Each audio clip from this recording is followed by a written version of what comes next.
Welcome, everyone. I'd like to just say that this is a wonderful opportunity for us, both in terms of the content, but also because this was a program initiated by our two summer fellows, and I'm going to shout out their names, Roya Ahmadi, raise your hand, Roya, and Jasmine Djavahery.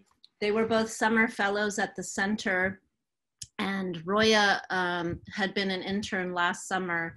And after the murder of George Floyd, she contacted me because she spent part of her summer in Minnesota, in Minneapolis, and really felt the need to address police brutality against African-American communities and individuals in the context of thinking through the ways that we could talk about it in the Iranian community here in the US. And then Jasmine, shortly after that, contacted me over Instagram. And the two of them really are the driving force behind this series called Creating an Anti-Racist Future in the Iranian Diaspora. And the two previous programs were an Instagram interview with comedian Tehran von Qasri. And then we did a program in August with Persis Karim, who's a professor of Middle Eastern studies and comparative literature, and she works on the legacy of slavery in the Persian Gulf region. And we also had Niaz Kasravi, and it was a program sort of reflecting on the legacy of race and racism in the Iranian context and the way some of that gets transmuted into the US context. So we're really pleased to share this final program with you. And many of you probably participated in some of the protests this summer, the Black Lives Matter protests. And we all know that the excitement of those protests propelled this conversation, but we also know that this is a long struggle that has been going on for a long time in this country. And it involves so many individuals and communities. And while the headlines often flash about the killing of an individual at the hands of the police, we know about the larger question of racism and its structural nature needs to be addressed again and again.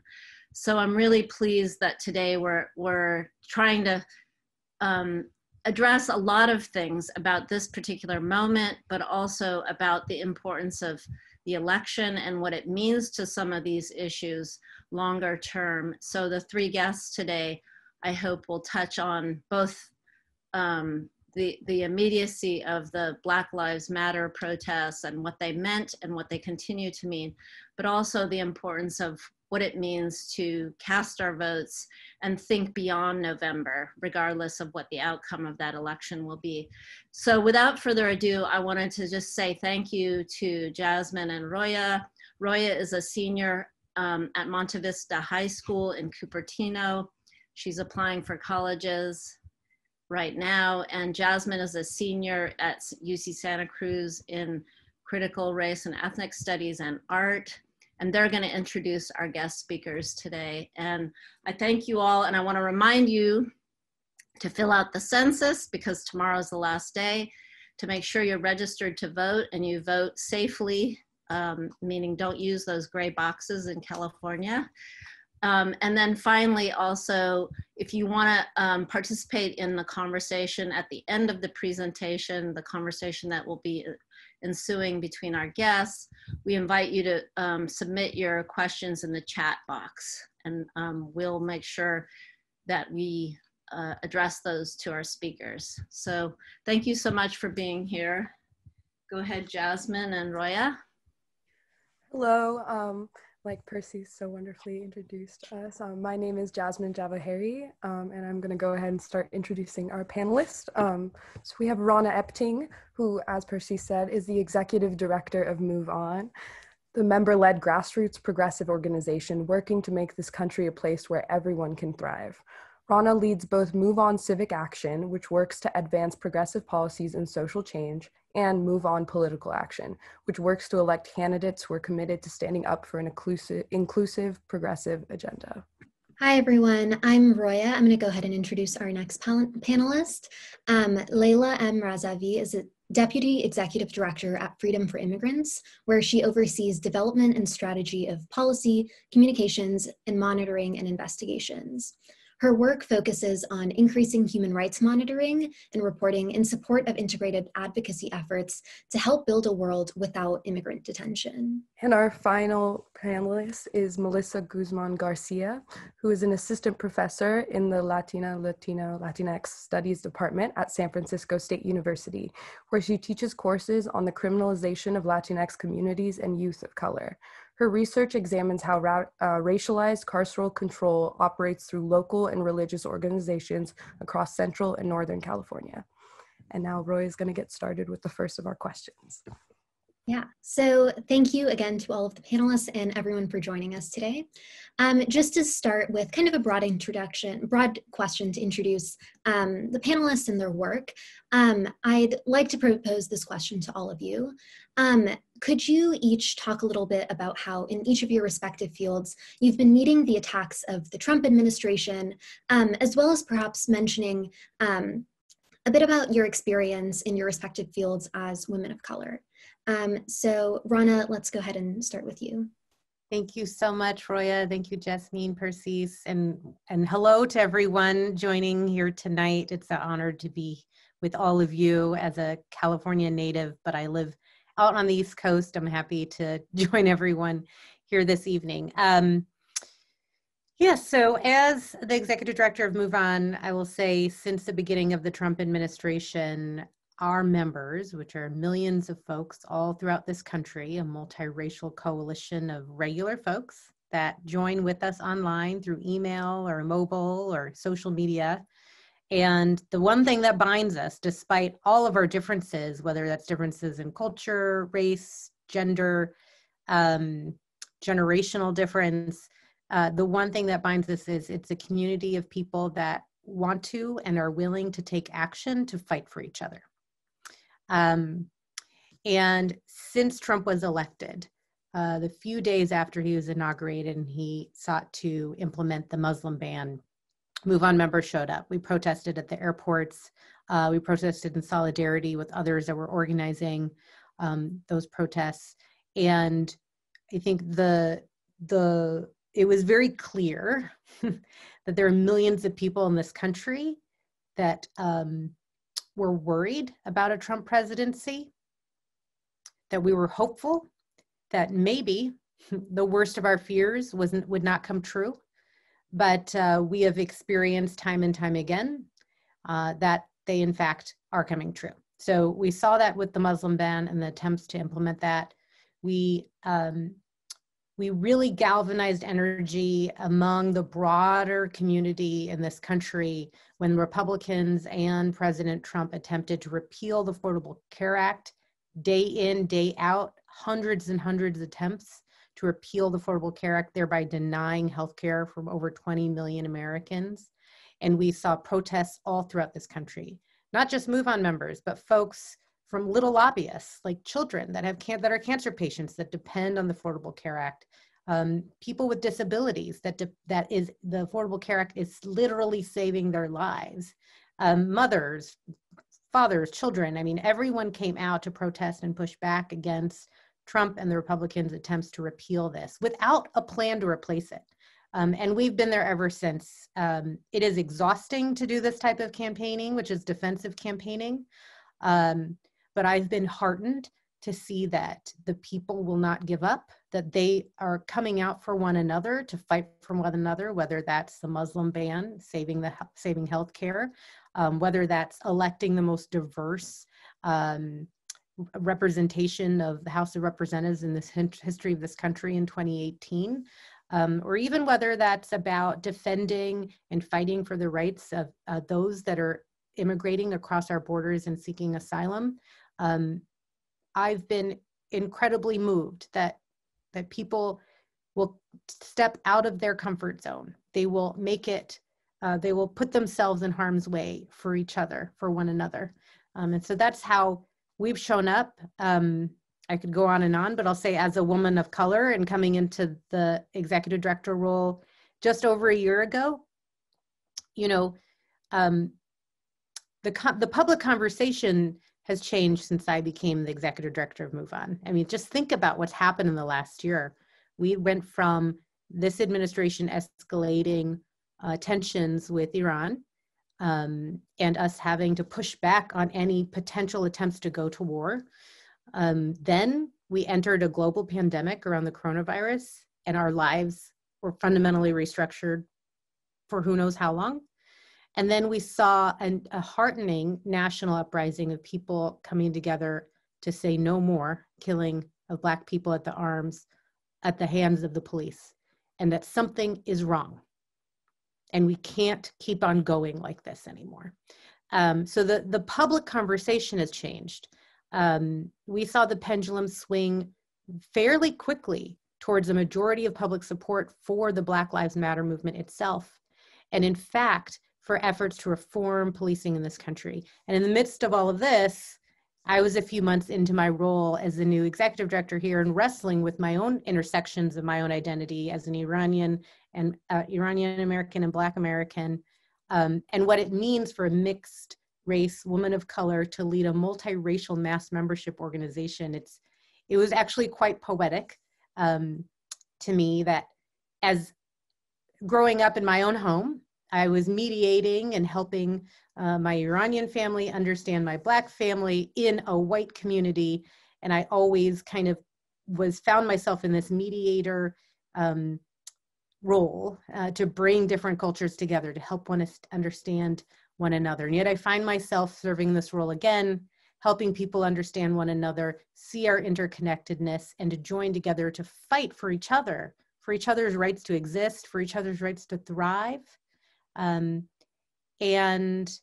so that's my experience, and that's a long answer, so I will stop so my other panelists can share as well. Thank you so much for that, Rahna. I'd like to go ahead and invite Layla if you'd like to go ahead and respond to that. Thanks. Sure.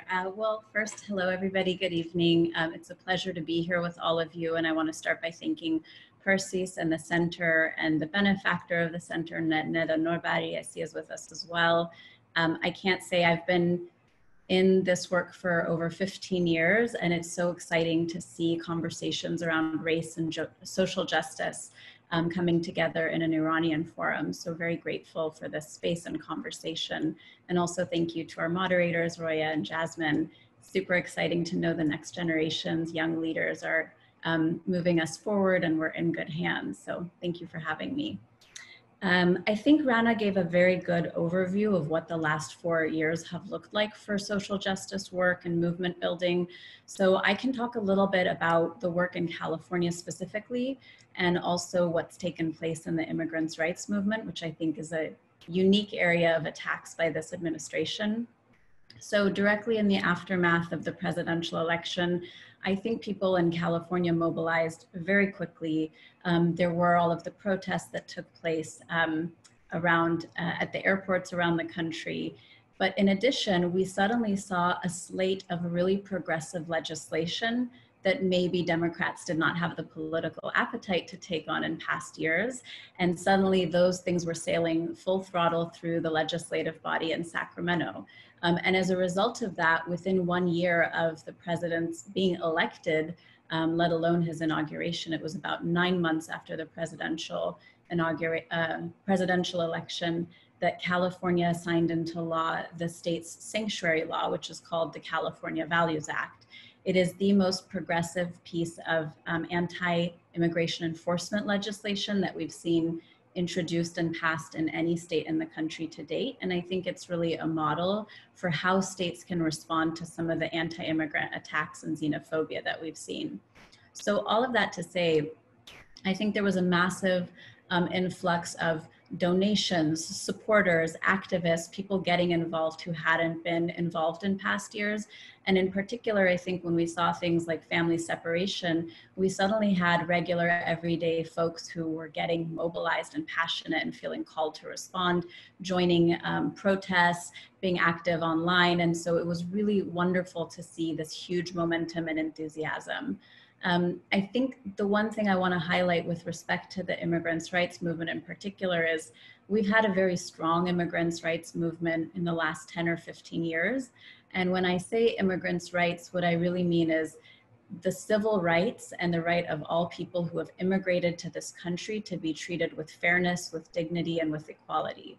And so in that scope of laws of how are immigrants being treated, in the last 15 years, we've seen this beautiful movement emerge where people from around the country have banded together to call for significant legislative reforms. And what we've seen from the Trump administration is very disconcerting. The attacks, I can't overstate them enough. This is not hyperbole. We have seen them do a systematic attack on the infrastructure and the very capacity of our organizations and institutions. So to give one example, the refugee resettlement system has basically ground to a halt under this administration. That was very much intentional, and sadly there have been resettlement agencies that have served refugee communities for decades that have had to shut their doors, that have lost staff. There are others that are operating in the red and really holding on for dear life. And that's just one facet of immigrants' rights work is refugee resettlement, but I could extend that across the board. We've also seen instances of undocumented activists being targeted and attacked in ways that are wholly unprecedented, being stopped, being arrested, being thrown into detention and deportation proceedings, very much in direct retaliation for instances of which they were being active and exercising their right to free speech and to organize against the government's actions. And so what we've seen is really an attack on civil society.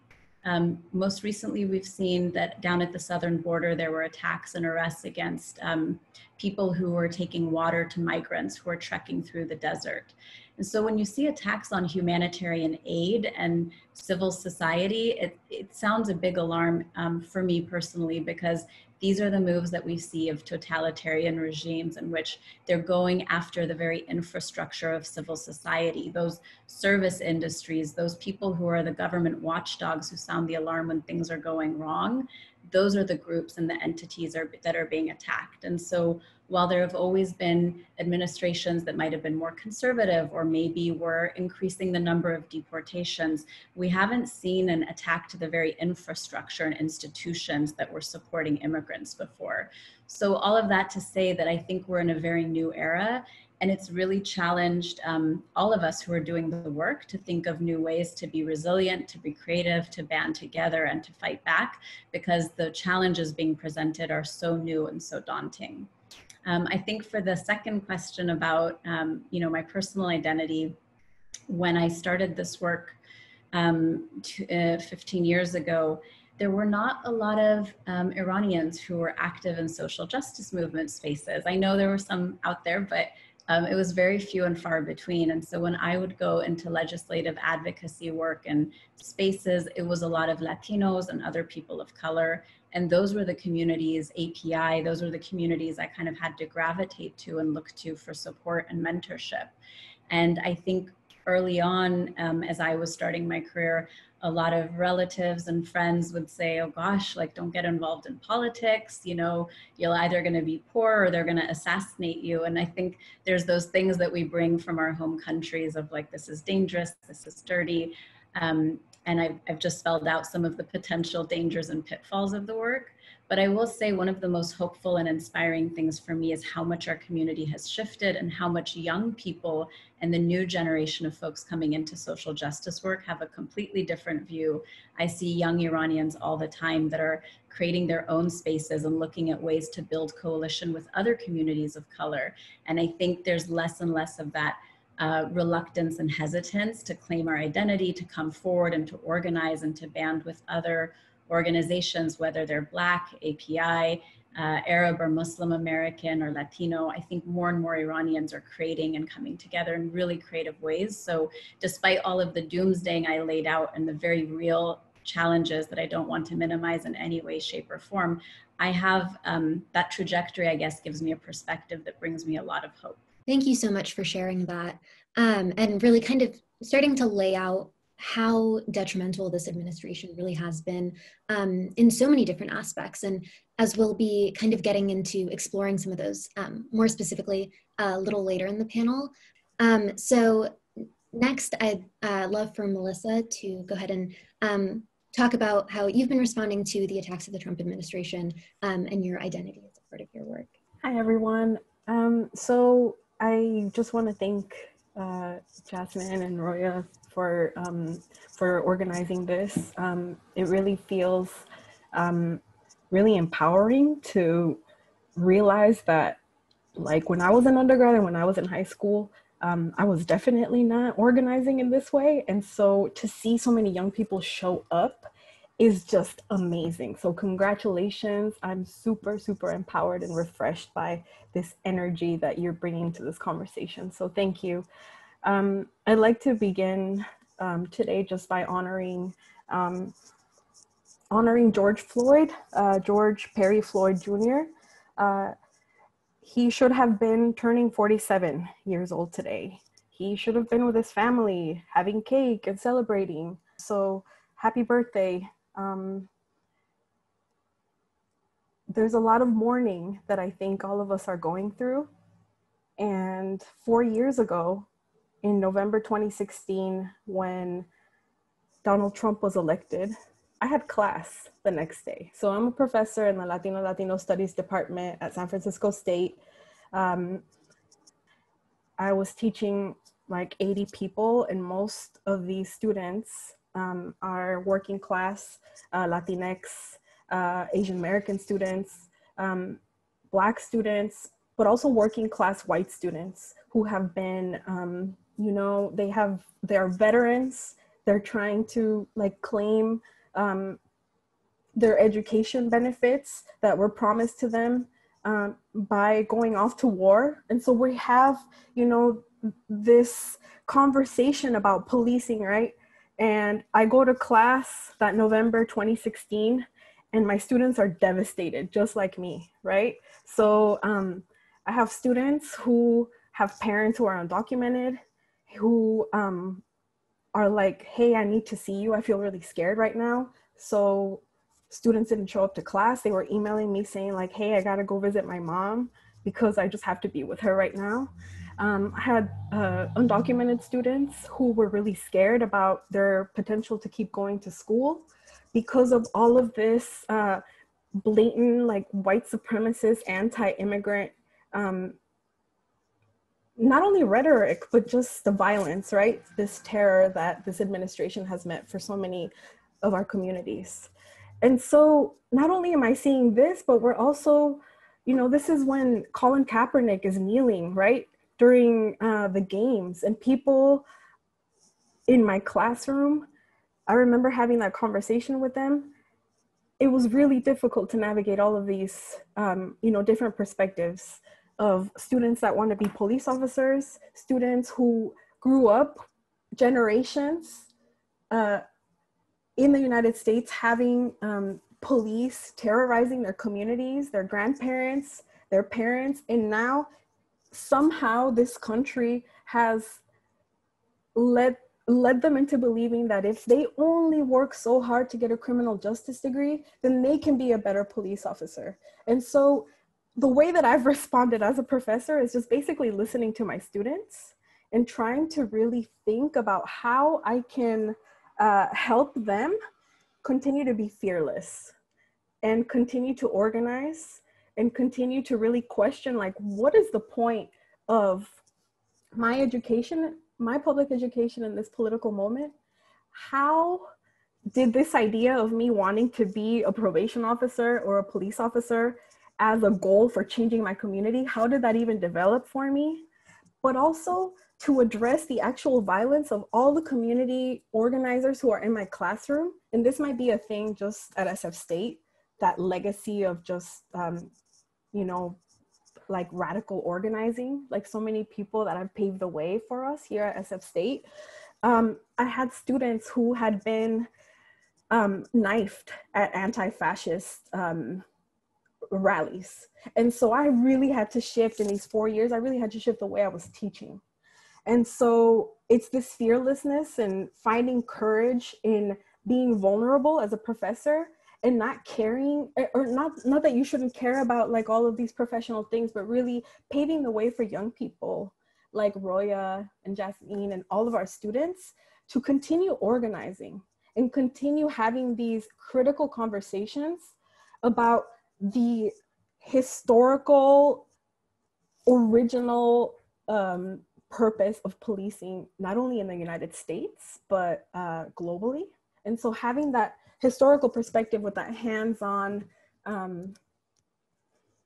experiences of students coming from all kinds of broad political and class and gendered and racial and ethnic backgrounds is what we need to continue supporting. And so I'm here basically as a professor who really cares about our students and who knows that if they're suffering during this pandemic and they continue to go out there to protest and they can't sleep because more and more people in their community are being taken away by police, then I am not doing my job. And the way that I have to teach and the way that I urge all of you is to really, listen to what they're doing, because community organizers, grassroots organizings, communities have been fighting this for a long time. And so we're here to just amplify those voices and basically like getting hope for my students is how I've been surviving, and like clenching onto that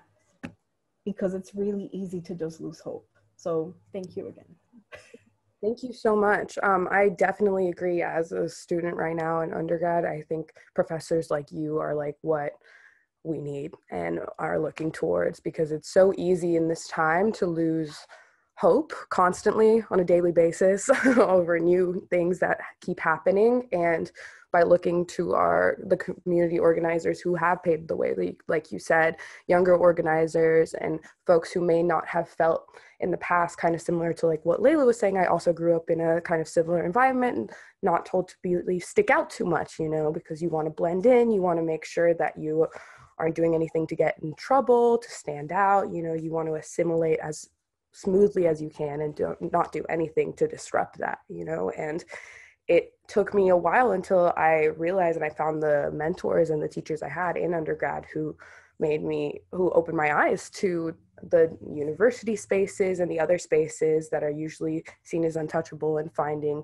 the flaws in that. And I feel really grateful that I have the privilege to be in these spaces and having these conversations with all of you to start looking at these spaces that we just take for granted and realizing the systems and the cycles of violence and oppression that work in those spaces.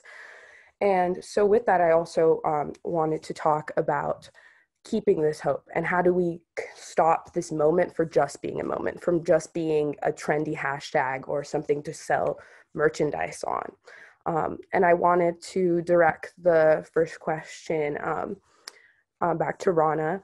And I wanted to ask about how have the Black Lives Matter protests across the nation thrust open opportunities to create change that weren't available in the past? How can we keep these conversations going amongst the pandemic and amongst the dread of a totalitarian regime? And we wanted to specifically ask, like, how has MoveOn been able to mobilize in this moment amidst the pandemic? Yeah, so those are big questions. I'll say a few things. One is, the Black Lives Matter uprising in 2020 was a convergence of many things happening and a recipe for solidarity and for people coming together. So we have millions out of work, people being evicted, not able to pay their rent, not able to get their kids in school. People are suffering, and we have a Congress and administration that is absolutely gridlocked. Republicans refusing to provide direct relief to people, and instead want to provide relief to corporations, believing in this economic trickle-down theory that has not produced relief for the people of this country. And you have Democrats who are trying to pass, right now, what's called the HEROES Act, which is like providing protections for essential workers, providing direct relief for people, extending the unemployment insurance, et cetera. And it was it wasn't going anywhere. They passed 3 stimulus bills. The people are still suffering. They didn't have health care. People are locked in their homes, uncertain about who to trust, about whose advice to really take seriously when it comes to how serious this virus is and how to keep them and their families safe. So in the midst of a brink of an economic depression, in the midst of a global pandemic, and in the midst of not being able to trust your leaders because they say one thing over here and another over here, and active disinformation campaigns, and then continuing to see Black people killed at the hands of police and seeing it on video. And when we saw, God bless him, George Floyd's murder, it struck a chord in the largest swath of people I'd seen in my lifetime. Now, let's remember, without Trayvon Martin, this wouldn't have happened. Without Breonna Taylor, this wouldn't have happened. Without all the names that have been made so familiar to all of us in our homes where we're safe today, without all of the work, without Colin Kaepernick, if he had never kneeled at the football game and taken the heat and created that controversy, none of this would be normalized. None of this would have come together in that moment earlier this year where we saw people of all colors and races, all races, cultures, generations come together day in, day out and demand, hands up, don't shoot, demand that Black lives matter in this country. So it didn't happen in a vacuum. It was years and years of organizing, of cultural change, of shift, that something clicked in the zeitgeist of the larger populace this time. And some people who had not woken up to this finally did. Some of my own family members. Wow, what's happening? This actually is a problem. Finally arrived there. And some still haven't arrived there. So I think, like, to answer, well, if I remember your question, but I'll say generally my commentary on this moment is that moments travel in waves, right? They have peaks and valleys. The Black Lives Matter moment had a peak this year. I think we saw other peaks where people are starting to understand the interconnectedness of not just the need for justice and policing, not just the need for justice and legislating and actually our government serving the needs of people, but so many things converging together. Climate change, the fires in California. People are starting to realize our government is not functioning to serve us. It's functioning to serve something else. And if you look at other societies in the world, when people no longer feel like they can use the levers that their democracy has afforded them because those levers are broken or they're not being responsive, the only lever we have left is the power of the people, and to be in the streets, to demand change, to have undeniable public, palpable pressure where elected officials can do nothing else but to respond. So it takes sustained protest day in and day out. It takes united, multiracial, multi-generational, non-threatening, protests out there, but very clear in our demands, very resolute in our demands, and committed. So I think we're in a valley right now, but if you look out on the streets, you don't see as many protests happening, but it doesn't mean the energy is not there. You know where the energy is? The energy is in the voting lines, where people are standing in line for 11 hours to vote in Georgia. That is not okay. People should not have to stand in line that long to vote. To vote should be easy. It should be simple. It should be convenient. But you're seeing that same energy. The energy that's demanding change, you're seeing it morph. You're seeing it morph into funneling into the elections. And I think we're going to have a landslide defeat for this administration, for the Republicans in power that have refused, they've literally refused to respond to the needs of people. In fact, they've laughed They've laughed at our ideas. They've laughed at the idea that essential workers actually need masks and protections on their job. They've laughed at the idea that people that cannot pay their rent right now because they're trying to do the right thing and not physically go out, but that means they can't go to their job. People can't pay their rent. They've laughed at the idea that the government should help them in a moment of dire straits. So I'll just like summarize by saying this movement's not going anywhere, and it's about many things. It's about racial justice, economic justice, climate justice.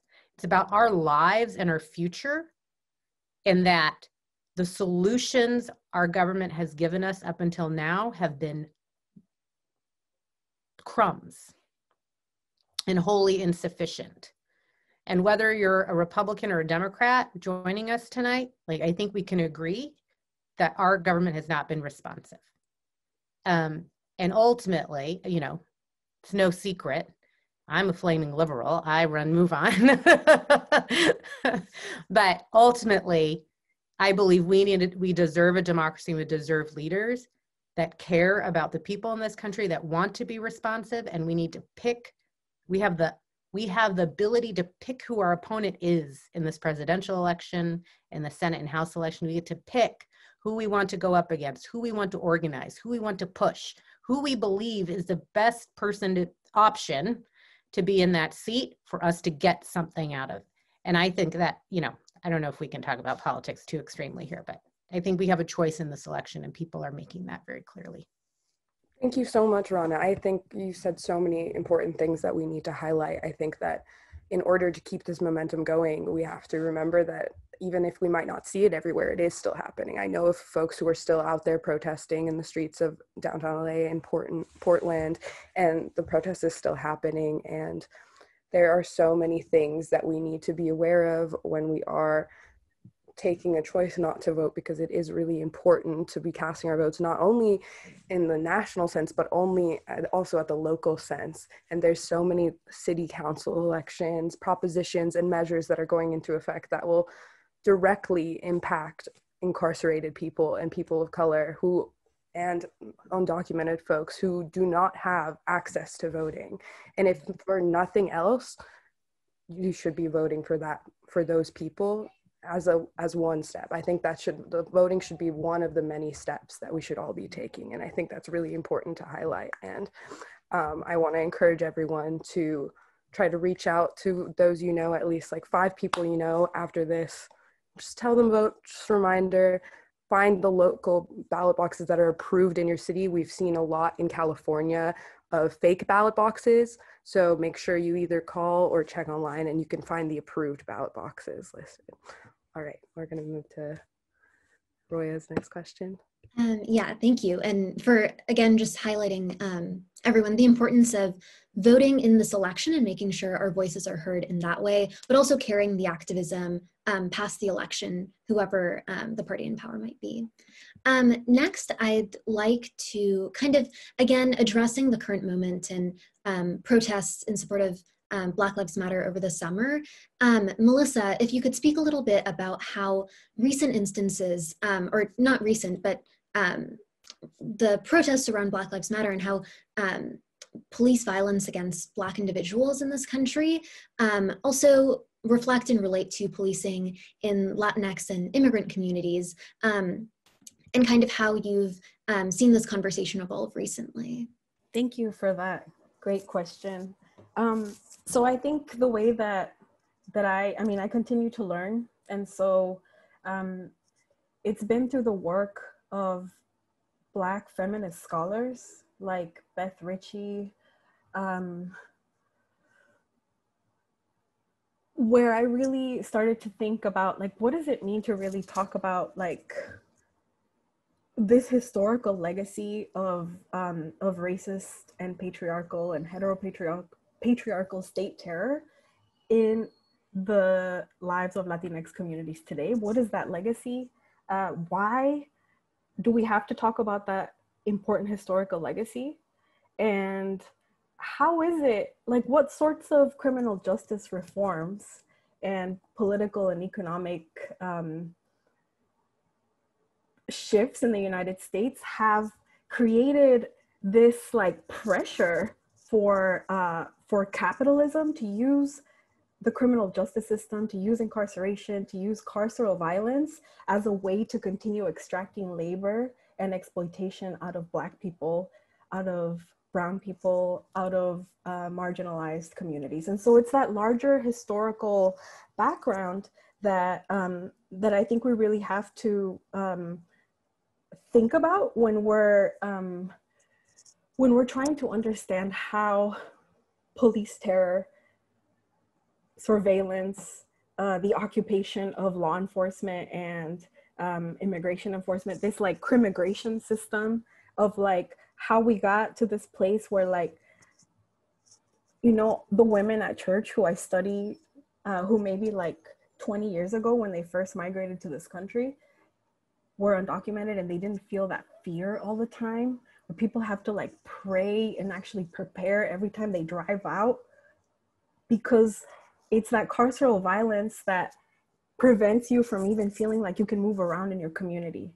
And it's sort of, we're talking about 400 years of carceral terror that was built systematically to exploit the labor of Black communities in this country.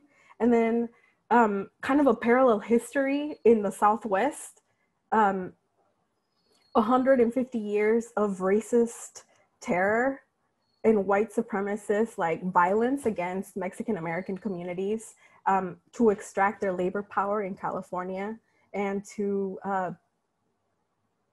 basically make sure that they would continue giving a labor pool for the like white settlers that were migrating from the West and expanding, right? And not to mention like the way that carceral violence continues to impact Indigenous and Native communities in this country. And so we have to be vigilant when we're talking about all of the ways that these deaths are affecting all of us. And I think something that Rahna said that I think was super, super important is just this need to stop normalizing this pain and this loss. And so something that I think is really important in not normalizing that is, okay, we talked about the history, but it's also not only like being hopeful through learning, but it's like, how do we make sure that our universities, in my case, for example, how do we make sure that we continue to get the funding from the Cal State and the UC system to continue funding ethnic studies at a time where we need it the most, or any kind of critical race studies, or even like this center, right, that is putting these conversations together. Students are still trying to finish their MAs, they're trying to get their undergrad degree while they're working multiple jobs, while they have kids, and they're still organizing. And so I'm asking the university to please prioritize the hiring of more professors that are going to bring us this critical understanding of the legacies of white supremacy and racist terror. And in my department in Latino Studies, we just lost, I mean, obviously she's still alive, sorry, not to make, basically it's so expensive to live in San Francisco that our faculty don't stay here. And so when we're talking about like, who's gonna be teaching these classes, we don't have someone to replace the historian who is going to kind of carry out this like legacy of learning this critical history at SF State. So we need the support of everyone, and we really need people to like self-reflect and think, this affects me too. Like the fact that my child is not going to be able to have access to teachers that are going to push them critically and to have like a meaningful life in this horrible, horrible world, and to develop a collective sense of hope, that is at stake here when we're talking about what carceral punishment, when we're talking about all this money that is being funneled into law enforcement, into ICE detention centers, the fat budgets that all of this law enforcement gets, and even administrators at university. What about all the staff? What about like all of the students that are struggling to pay tuition? We're talking about like this massive, massive rethinking of our priorities as a nation and as the world, because these systems of anti-Blackness through carceral violence, they're operating globally, not just in the United States, right?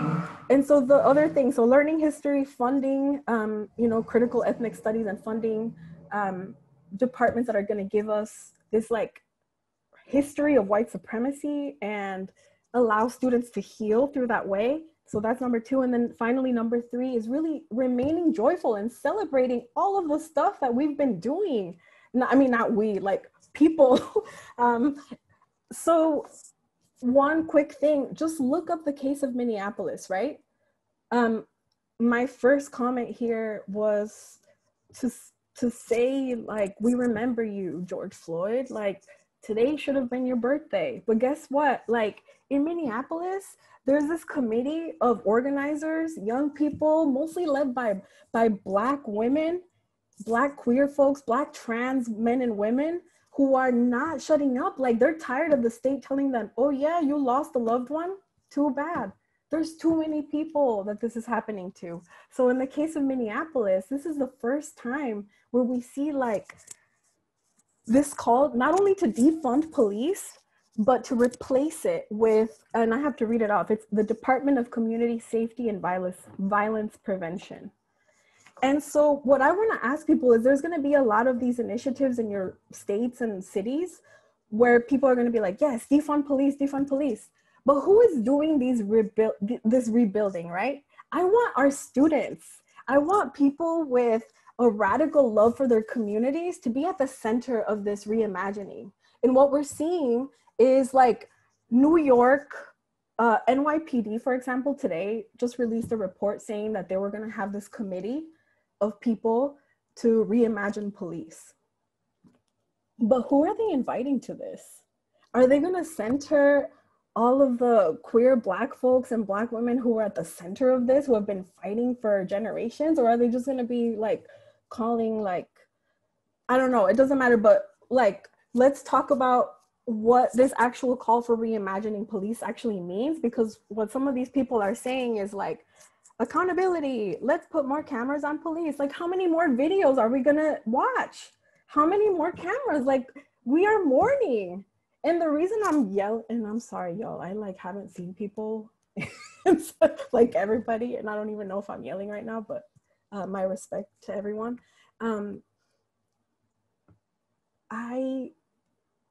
Like, our public education is, in California especially, is intertwined with prison building, jail building, immigrant detention center, concentration camp building, let's call it the way it is.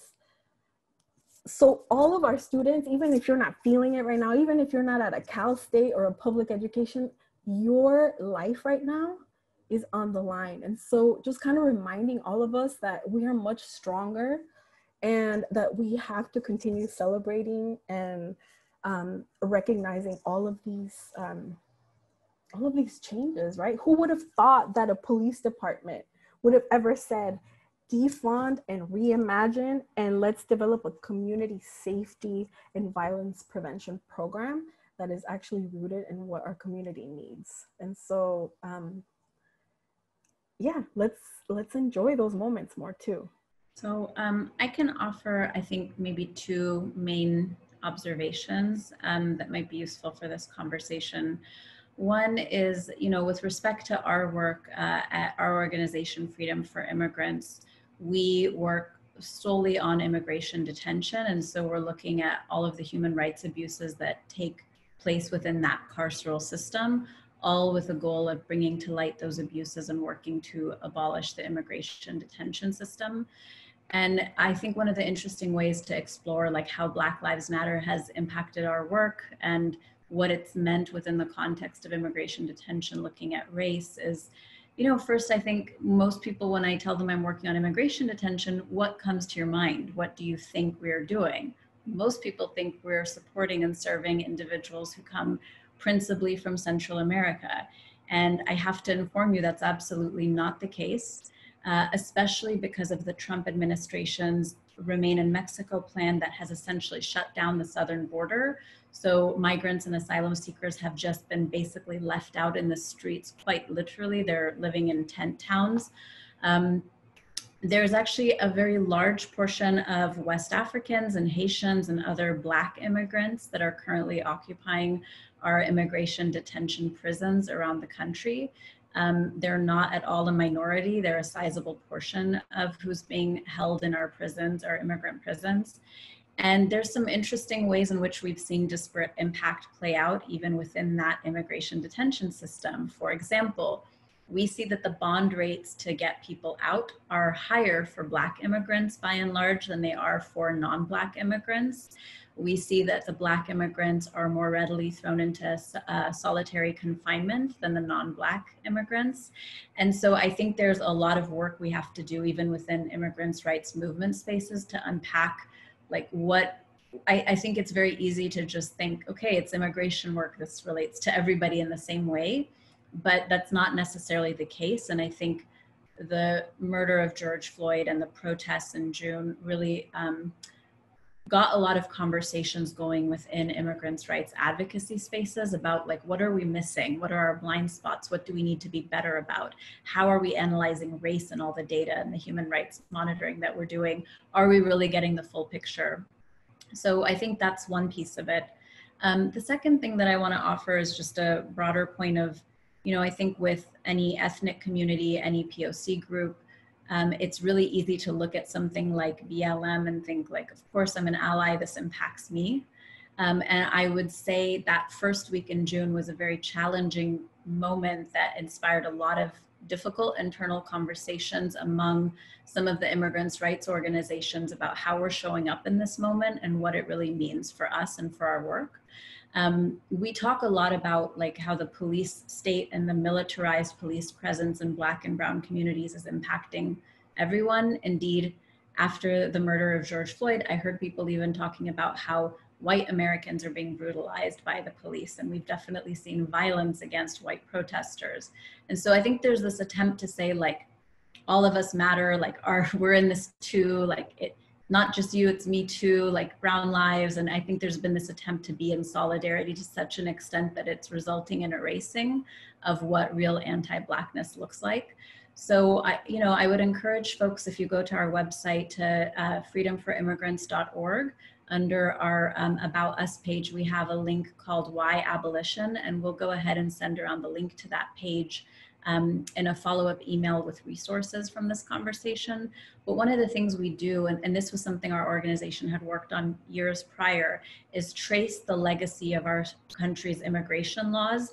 And we go all the way back to slavery. And so for us, the analysis is very clear that our immigration system and our carceral states are all steeped in this legacy of white supremacy and slavery. And so I think we can talk about that legacy and its harmful impacts on all different types of communities, but that's a very far cry from saying that everybody is also experiencing anti-Blackness, because that's something that's unique only to Black Americans and Black immigrants that are living in this country. And so I think being able to like figure that out, I think BIPOC has gotten thrown out as this new term people are using to try to account for that. So we don't need to get into the alphabet soup of it, but I wanted to just underscore that point that I think militarized systems of oppression can be harming multiple communities simultaneously. And there's also this very real lived experience of being Black in this country that I think stands on its own. Yes, I completely agree, Layla. I think it's important to, when we're in any of these spaces, make sure that you're checking how much space you're taking up. Even though it might be coming from a place of wanting to help, as allies, we need to be aware of our own privileges and know when we're taking up too much space. Really quickly, I wanted to mention that the last day to fill out the census is tomorrow. And I wanted to ask any of our panelists if they wanted to quickly comment on why the census is so important, especially in this time. I think just kind of thinking about the way that whiteness as a racial category in this country has kind of been defined historically, but also not really defined, because throughout the census, we have these like inconsistent ways of who counts towards being legally and politically recognized as a white person. And so because whiteness has been designed as this, you know, source of economic power, of status, of the best, like our churches are preaching that, like, you know, whatever, I'm not going to get into the churches thing. Sorry, that was my religious studies thing. But okay, the point is that when I'm thinking about what I'm seeing like among some Latinx communities, in terms of this like support for Trump, there's a lot of Latinos for Trump slogans being thrown around online. The other day I was watching this like mini documentary on the leader of the Miami chapter of the Proud Boys, who is this dude who is he has like made it in life, the son of Cuban immigrants. He considers himself Afro-Latino, but he's also leading the chapter of a white supremacist like ultra-right organization, right? That was like praised by Trump at the last horrific debate, if you had the chance to see it. But basically, what does it mean for you know, the second, third generation of like Cuban immigrants in Miami to politicize around whiteness in this moment? What does it mean for Latinx communities to, you know, be for Trump? And so we have to really talk about the legacies of how the United States has created this like possessive investment in whiteness, which is not my term. It's sociologist George Lipschitz talks about this. It's really important for us to understand that, how, you know, through the history of the United States, our laws, our institutions, our ideologies, our political systems are creating this myth, this fiction that whiteness is at the supreme, right? But what we see, because of years and years of racial capitalism and concentration of wealth in the hands of a very few, is that even for like working class white people, like shit is bad. And so what are you holding on to? And so the census and thinking about whiteness and these larger political ideological conversations are super important for all of us to be having. And so yeah, I'd like to hear what other folks have to say about that too. Sure, I can add on very briefly, since I know we're short on time here. Again, the deadline is tomorrow. You can go to my2020census.gov to fill it out. If you have not done so yet, and there's anything you take away from this, it's please go fill that out. I want to underscore, when you look at what's happening with the Supreme Court nomination, or you look at the fact that a minority of people are representing and holding power in a majority of our government institutions and decision makings, places of power, part of how that starts is actually at the census. It dictates for the next decade on exactly what our electoral districts will look like, who's making decisions. So I cannot underscore enough how important it is to fill it out. If you haven't done so, it takes less than 5 minutes. It's super easy form to fill out online. But I wanted to speak to all of the Iranians that are in this conversation, because I know we do have a lot of Iranians with us. And I think that's an interesting conversation you bring up, Melissa, about this concept of like racial identity. We also have Neda Maghboula with us, so I am embarrassed to be addressing this topic in your presence, so bear with me.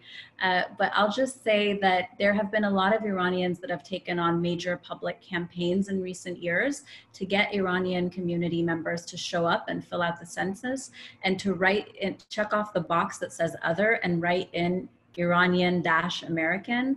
And one of the reasons that hyphenated identity is so important is that, as Melissa was talking about, it's part of how the census is bringing in like resources, funding for communities, seeing who's where, who represents who. Every decision from like our public benefits programs, healthcare programs, language and translation services, they all start with the census. And if you mark white or you mark other and don't write anything, we are essentially invisible as an ethnic community, especially in a state like California. It's critical for us to get an official accounting. So please fill it out and check Iranian American if that is how you identify. Yeah, thank you for addressing that, Layla, and Melissa, for really emphasizing the importance of the census moving forward, but also this idea of reaching for whiteness, even though our communities, first of all, are not treated as white by others. So many, I mean, all communities of color really experience and see that stark contrast, and really making sure that we don't try to include ourselves in that category that doesn't recognize us, and also that erases our identities. Next, I'd kind of like to pivot towards kind of looking past the election. As we've kind of been talking about how important it is to vote in this election and also battle the attacks of the Trump administration that all of our panelists have really laid out for us. I think one thing to kind of also consider is how we're going to continue our advocacy and our activism past the election. And so a question that I kind of want to propose to our panelists is, even if Biden succeeds, how hard will it be to reverse legally and culturally the actions of the Trump administration? And for example, the process of repealing the Muslim ban, and for example, in the cases of the family separation at the border, is it even possible to reverse some of those damages? As well as kind of the current climate that we're in, that white supremacist groups have been told to stand back and stand by, really creates just a lot of fear for, even if Biden wins, what will our activism look like moving forward? What issues do we really need to focus on? And so I'd like to invite Rahna, if you'd like to go first, to kind of talk us through this. Very good question, very astute. I'll say, I think a Biden win and Democrats taking the Senate and the House would be an incredible sense of relief for many Americans, especially communities that have been under attack from the Trump administration for the last 4 years. That being said, it's still going to be really hard. So there's still a lot of work to do. Federal governments that have existed for this long don't change their behavior easily.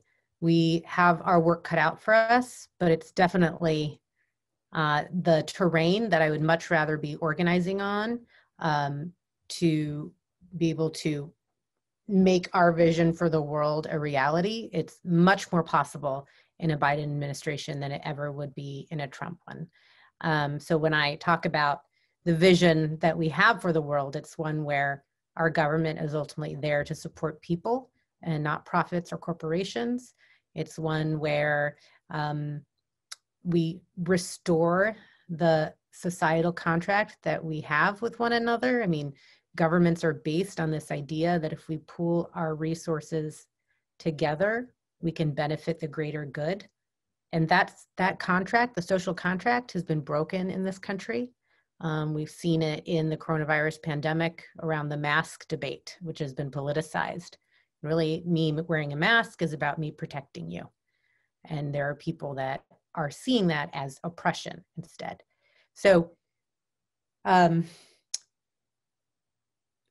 your first question, how can we repeal some of the harm? So there's a lot of work we can do by repealing and reversing the executive orders Trump has issued. And there is a whole long list, and there are folks that are doing the work to pull together what that list should be. Should Biden, I believe Biden will win, and when he is in office, he will probably do that as like item number one. And he doesn't need to negotiate that with the House or Senate. That is completely up to him and his administration. Can the Biden administration help these children find their true parents again? I mean, from the reports we've read, some of these children will never see their parents again, and their parents don't even know, and the government doesn't even know where the children are. So I think that is an example of the greatest harm that we could do.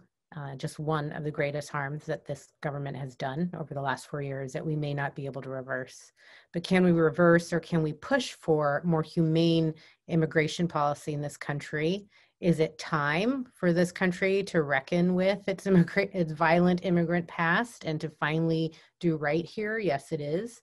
And given the movements that we've seen that have come together around economic and health and racial justice and policing and more, I do believe that the movements, the energy, the people in motion that we see now will still be in motion in a Biden administration. I think people are very clear-eyed. Biden is the better option, but he is no messiah. He's not going to save us, him in and of itself. And I think we learned even under Obama, who many of us, who I love, but he was not a perfect president either, because ultimately you can't please everyone in leadership. You are going to disappoint.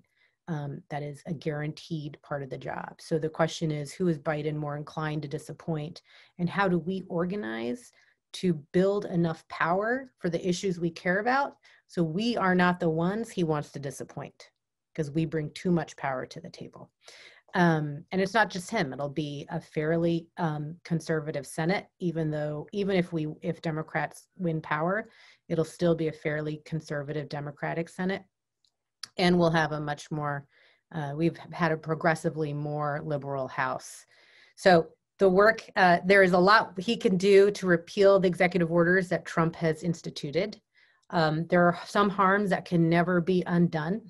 And this country will have to reckon with that and maybe we'll be able to legislate to repair some of that harm, but there's some things that'll never be undone, like the trauma that we've inflicted on thousands of children that have been taken away from their mothers and fathers. And then third, as a community, as a movement, as a people, we have to inspire ourselves and recognize that the work is not done if we win in November, that the work is just beginning. But it is a privilege to be able to do this work, to move forward instead of always being on the defense, always trying to just protect.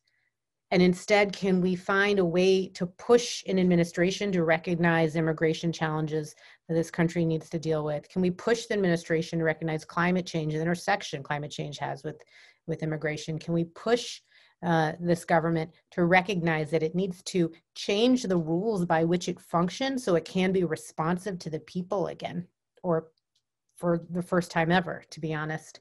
And that takes work.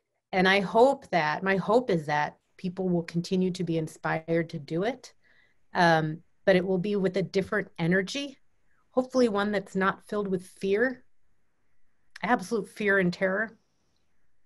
And instead, it's one that's filled with opportunity. And that is not to say the new president and the new Congress won't disappoint us, but it's to say, I think we can get much further with the Democratic administration and Congress on the issues that matter to people, to regular people, than we can with the one we have now. I think that's a really great overview, Rahna, and I agree with everything you said. I guess when I think about a potential Biden administration, I would say there's 4 areas that we can look at. I think one, as Rahna mentioned, the executive orders. I think this is like the low-hanging fruit. It's pretty easy to go in and try to just undo what's on paper, the bad legal frameworks that he's put into place, and rescind all of those. So I think that's kind of the lowest hanging fruit. And there's been some murmuring that the first 100 days, the goal will be to start rolling back, issuing executive orders, undoing all of Trump's executive orders. That includes things like the Muslim ban, along with some other horrific things that targeted increased ICE enforcement at the border and inside the interior of the country. So that's the first step. I think the second piece is like this bigger component I've talked about, which is like institution building, the infrastructure and capacity. As I mentioned earlier in this conversation, there have been entire infrastructures that have withered and collapsed. So those entities, like, they don't exist right now.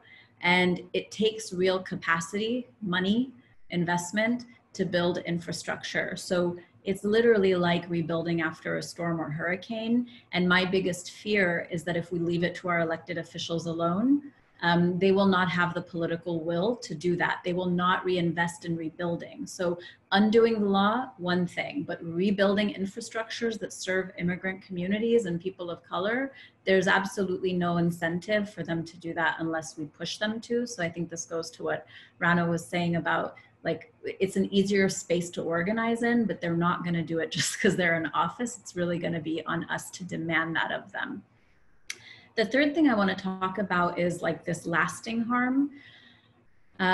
You know, when Obama first entered office, there was a lot of conversation at that point in time. To refresh everyone's memory, it seems so long ago, but during the Bush era, there was a lot of talk about Bush being a war criminal. And this was like a serious conversation taking place like in the Beltway. This wasn't some outlandish thing. Like, people were discussing what Obama should do to impose accountability because that administration had been so embarrassed by the failures of the so-called war on terror at the time. I know we all have short memories and revisionist history, and now Bush is lauded in the media because he's like cute and cuddly. But at the time, he was actually talked about as a war criminal. Yeah, I know you're shaking your heads, but people like his paintings. I don't know. You know, when Obama entered office, he had this mentality of like, we're going to all band together and be one America, and looking backward is going to just like pull everyone back and be negative and divisive. I think if we've learned anything from BLM, it's that trying to put a pretty bow on history is not going to work. Until we confront our past and our errors, we can't move forward. And so I really seriously believe we need to look at a Truth and Reconciliation Commission for a whole host of different groups. There are people who are separated by the Muslim ban. There are children who were ripped from their mother's arms at the border. There's been a lot of lasting mental trauma, emotional trauma, and anguish. And I think we need some type of a system to hold all of that and heal and move forward and take accountability. And then lastly, the fourth thing is I think we should really capitalize on the moment we're in and all the energy we have at the moment, because people might just like deflate and be like, cool, I'm really tired. It's been a hard 4 years. I just need a break. I'm turning off the news. I'm signing off my, you know, social activism online. I don't want to pay attention anymore. And I think it's really important that we point to how far these movements have come and really use those like first 100 days, that first year, to push for the maximum amount of progressive reforms we can get from a Biden administration, and not like really dilly-dally and think we have 4 years to hang out. It's very true. I mean, if you think about 2009 under Obama, people that had big hopes and dreams, healthcare, climate change, bargaining rights, and we got one thing out of there, and it was Affordable Care Act. It was privatized healthcare. It wasn't even what folks wanted. So really the first 100 days is the most important window to push strategically. And even then, not to be a downer, like our job is to push for the biggest, boldest, most inclusive reforms that this country needs, that meet the moment of the challenges of the people in this country and across the globe. But legislation is like sausage making, and it is deal making, it is negotiating among many constituencies across the country. So ultimately, they are going to arrive on whatever they can negotiate in the House and the Senate, given who wins in each of those districts and states. So usually it doesn't end up being the exact dream package that we want, but Democrats need to do the best they can to make it the most responsive package to the needs of the people in this moment, or I think that they're going to lose power for decades to come. If folks don't have any questions, I did want to add one more thing. So for me, I didn't start in ethnic studies. Like, now I work in the College of Ethnic Studies, but I'm trained as a sociologist, but also as somebody who, you know, migrated from Mexico City to this country as a result of NAFTA. Like, there was a lot of economic insecurity in Mexico in the mid-90s. My parents were in debt. My sister's actually on this call. Hello, Valeria. My sisters, my parents, my dad continues to work at the Bimbo factory. My mom works at a continuation school.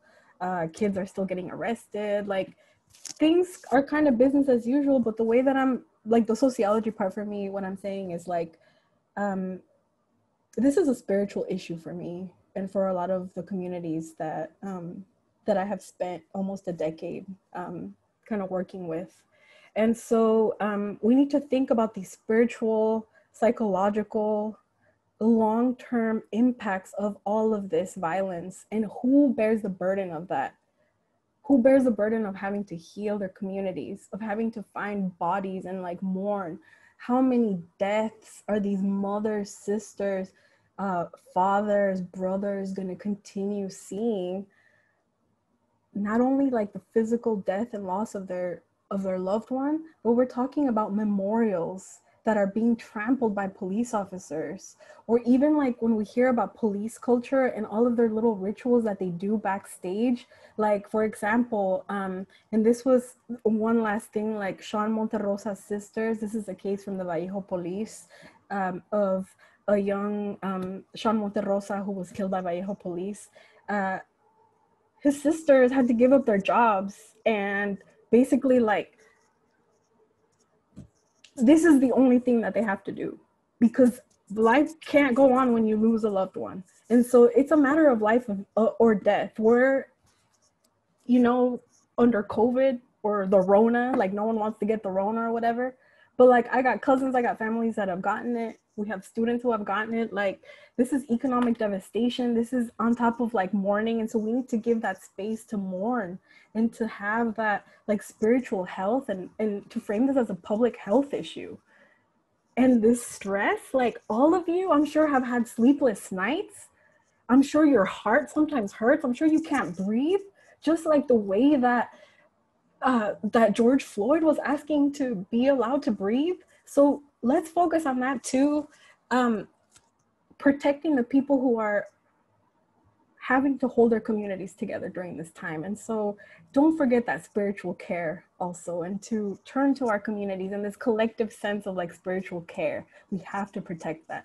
So, and also the fact that women, femmes, queer, Black women, trans folks are at the center of providing this joy and care. So much invisible, unpaid labor to heal our communities. Let's protect them. Especially today, they're trying to like get that Supreme Court person. And I don't know about reproductive health, but we have to make this a reproductive health issue, because reproductive health is not only for people who have vaginas or people who need abortions. So that's another. Yes, well said. I really want to reiterate what you said, that we shouldn't settle for the minimum, like what everyone is saying with this administration. We have to push, we have to fight. This country has just set us up with so many leaders that have not cared for the rights of the people, have put capital and capitalistic values over our bodies, our literal bodies, and people.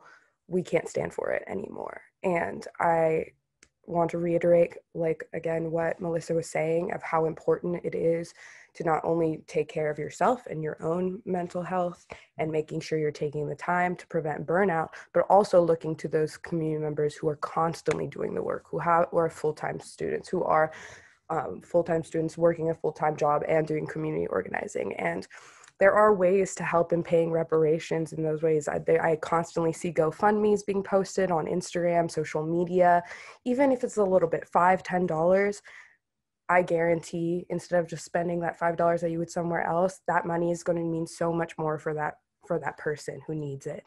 And it will be in a little way of helping them be able to survive on top of all the building and rebuilding work that we're doing. And so I guess I also just want to reiterate how important it is to check your privileges and just see where the information you're consuming is coming from, where the products you consume are coming from, and just being aware of the actions you choose every day and how reflective they are to the society and how reflective they are of cycles of violence and oppression. Just as much as when you're shopping in the grocery store, to avoid companies like Driscoll's, who constantly exploit their workers and do not pay their undocumented farmers workers enough. Making sure to avoid shopping at Amazon when you can, because God knows Jeff Bezos doesn't need any more wealth. Little things like that that you can do in your day-to-day lives that make a difference. That might not seem like anything, but we need to make a difference, because in reality, those people who have those positions of power, they are not thinking about anyone but themselves, and we need to look out for ourselves and our community members. And I want to just really quickly give a shout out to the grad students of the COLA protests in the UC systems. As many of you are aware, the UC grad students have most recently succeeded in their journey of getting a cost of living adjustment. But before that, it took almost a year of fighting, people getting fired. The UC, especially in UC Santa Cruz, I was out there for a month, $40,000 each day was being allocated to SWAT teams coming from Alameda County to go to Santa Cruz to threaten and oppress us while we were all sitting peacefully, just to ask for a $1,500 increase for about 1,900 grad students. So I just wanted to go back to that and just realize we need to build coalition with community members, and the importance of voting in this election, checking out the propositions, doing your research. Thank you for sharing that, Jasmine, and thank you to all of our panelists for really talking about so many of these important issues with us today, but also the areas that we need to continue to channel our activism and our energy to continue to change. And I also just wanted to reiterate, again, the census, the last day to fill that out is tomorrow. The Trump administration has been attempting to end it early, and they were successful in doing that. And as all of our panelists kind of echoed, that is the information from the census is critical, especially to immigrant communities and marginalized communities, in being counted and really making sure that the Senate seats and Congress seats that that representation is based on the information from the census is accurate and reflective of our country. And then also, I'd just like to also reiterate that the importance of voting. We've discussed so many of these really horrible attacks as a result of the Trump administration, and also just in local elections as well, really emphasizing the importance of voting for who our president is, and as our panelists mentioned, who we're going to be up against for the next 4 years, but also in the local elections as well. There's a website that we'll be putting in the chat right now to be able to follow your ballot and make sure that your vote is counted. And yeah, I just wanted to thank everyone for joining us, thank the panelists. I have learned so much from this conversation and feel so inspired to continue to actively engage with these issues and become more active in so many different ways. And I hope that all of you in our audience are inspired to do so as well, and to vote and to continue the activism moving forward. So now, yes, and the link is in the chat to fill out the census. Now I'd just love to pass it off to Persis for any closing remarks. Thank you, everyone.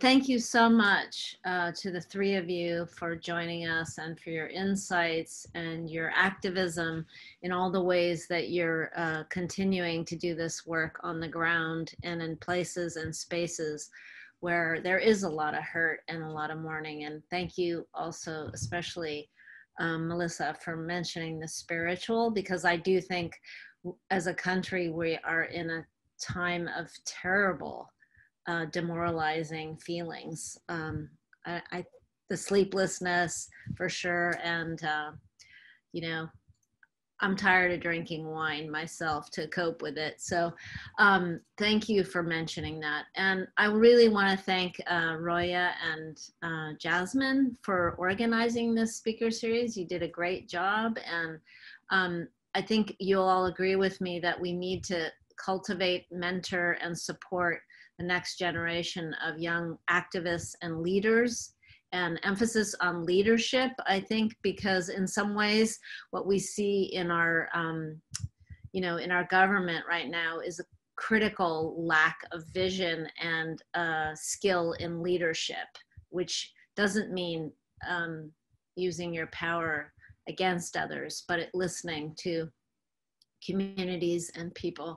So thank you again for all of you who joined us, and we are recording this event, so we will post it probably next week on our website, and we hope you will join us by signing up for our newsletter and learning about more events that we're going to try and do. And I think one of the key things that I've learned from listening to Jasmine and Roya is the idea that we have to build partnerships and friendships and coalitions across the many divides that are dividing us, but to show that we are together, in fact. And the pandemic has sort of demonstrated all the ways that we can feel very isolated and alone, but how much we need each other, I think, is absolutely one of the great messages of this pandemic, and also I think of climate change. So thank you, and stay tuned for more, and thanks again to our speakers. Thank you. Thank you so much, everyone, for And joining. don't forget to vote. Don't forget to vote. And I was thinking, vote like your life depends on it, because it does. Oh. Thank you. Thank you, everyone. Mike and Jasmine. Fine. Thank you, everyone. Thank you, Shahryar. Thank you for participating, everyone, again. I hope you have a lovely evening, and we'll see you next time.